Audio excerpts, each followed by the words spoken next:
Johnny Tremain, Chapter 4, Part 4. As always, before I begin reading, allow me to ask some guiding questions for your thoughts while you read. Number 1. Who comes to Johnny's aid? Number 2. What associations, meaning what people, does this newfound ally have? Number 3. What is the reputation of this association? Number 3, I should say. Sorry. Number 4. How does this association benefit Johnny's situation? How does this person that's known benefit Johnny? Number 5. With what crime is Johnny charged? And number 6. What is Rab's defensive strategy? Sorry for the mess up in those questions, but without further ado, let's begin Part 4. Oddly enough, Johnny slept well on his straw pallet in the jail. The night before, lying and weeping among the graves of Copp's Hill, he had reached rock bottom. He could not go lower than that. No matter what happened, he could not help but now go up. He knew Isana's childish squeals were nothing compared to the serious charge Mr. Light had brought against him. But the squeals had just about broken his heart. The accusation of burglary he could take. He felt tough enough and hard enough to take anything.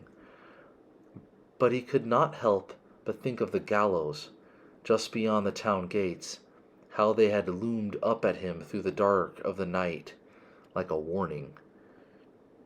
Before he had finished his breakfast of corn gruel, Rab arrived. Johnny had known he would come. He brought blankets, books, food. Seemingly by the nonchalance of his manner, nothing was more usual than to find one's friends in jail. About his muscular brown throat, Johnny could see a medal hung upon a string. On it was engraved a Tree of Liberty. So Rab was one of the semi-secret famous Sons of Liberty, those carefully organized mobs who often took justice into their own hands. They frightened royal officers out of Boston, stopped British admirals from impressing Yankee seamen as they were impressed in England. They could at will paralyze trade, courts, government. Many a night Johnny had heard their whistles, conch shells, and cries of "Town-born, turn out!" the running of their feet. And next day had seen the effigies they had hung, the Tory fences they had torn down or windows broken, and heard that Royal Commissioner so-and-so had been frightened out of Boston, or such and such a merchant had wept when hailed before the Liberty Tree and sworn never to do trade with England until all grievances had been righted. The Laphams had hated such lawless seizure of government by the Sons of Liberty. Johnny had not thought much about it. Seeing the medal at Rab's throat made him think it might be fun to be out with them. The medal did its work, for both the turnkey and the jailer were also sons. Johnny was given a neat private room on the ground floor. Such rooms were usually reserved for gentlemen jailed for debt. Here he told Rab his entire story. Rab had already found out that the case would come up on the following Tuesday before Mr. Justice Dana. If Mr. Justice thought there was not sufficient evidence to hold him for a higher court and a jury trial, he would immediately release him. Then he asked if Johnny had shown his cup to any living soul sometime before August 23rd. Such a witness would prove that Johnny had owned a cup before Mr. Light's had been stolen. Why, of course, Scylla Lapham. That was July. Come to think of it, it was the very day Mr. Hancock ordered his sugar basin. It was the 2nd day of July. That was a Tuesday. That's all you'll need. Mr. Light was a fool to bring so flimsy a charge against you. What do you suppose he meant when he said he had expected something like me turning up as soon as that cup was stolen? I don't know what goes on in that clever bad head, but perhaps he thinks you are an impostor and stole the cup first to back up some claim of kinship. Of course, Scylla will come to court for you. She will, if her mother will let her. Would Mrs. Lapham give you a good character? No. She thinks these days I'm bad enough to steal a wig off a parson's head. Next day, Rab was back at the same time. He was a little perturbed. Mr. Light himself had been to the Laphams, in the ruby coach, and ordered a dozen silver spoons, a tea caddy, and, if all went well, would order a silver tankard a foot high. A bribe?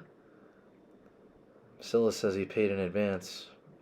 Then it was Mrs. Lapham said she would not have her girl mixed up in such a disgraceful case.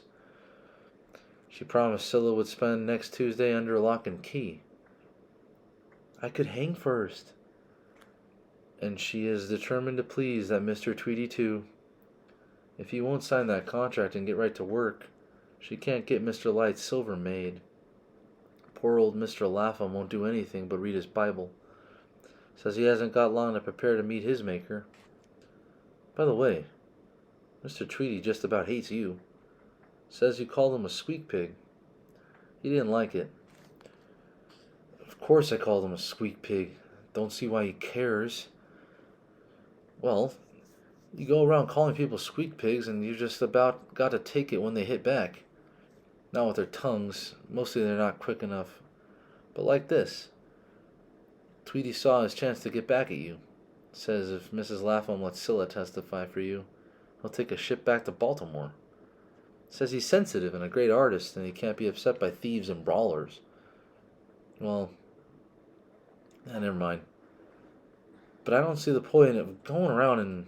Oh, forget those squeak pigs, for heaven's sake. Johnny was sulky. Now, for a lawyer, I've talked to Josiah Quincy. He often writes for the Observer. He says if you want him, he's ready. Josiah Quincy? But... Rab, you tell him not to... You don't want him?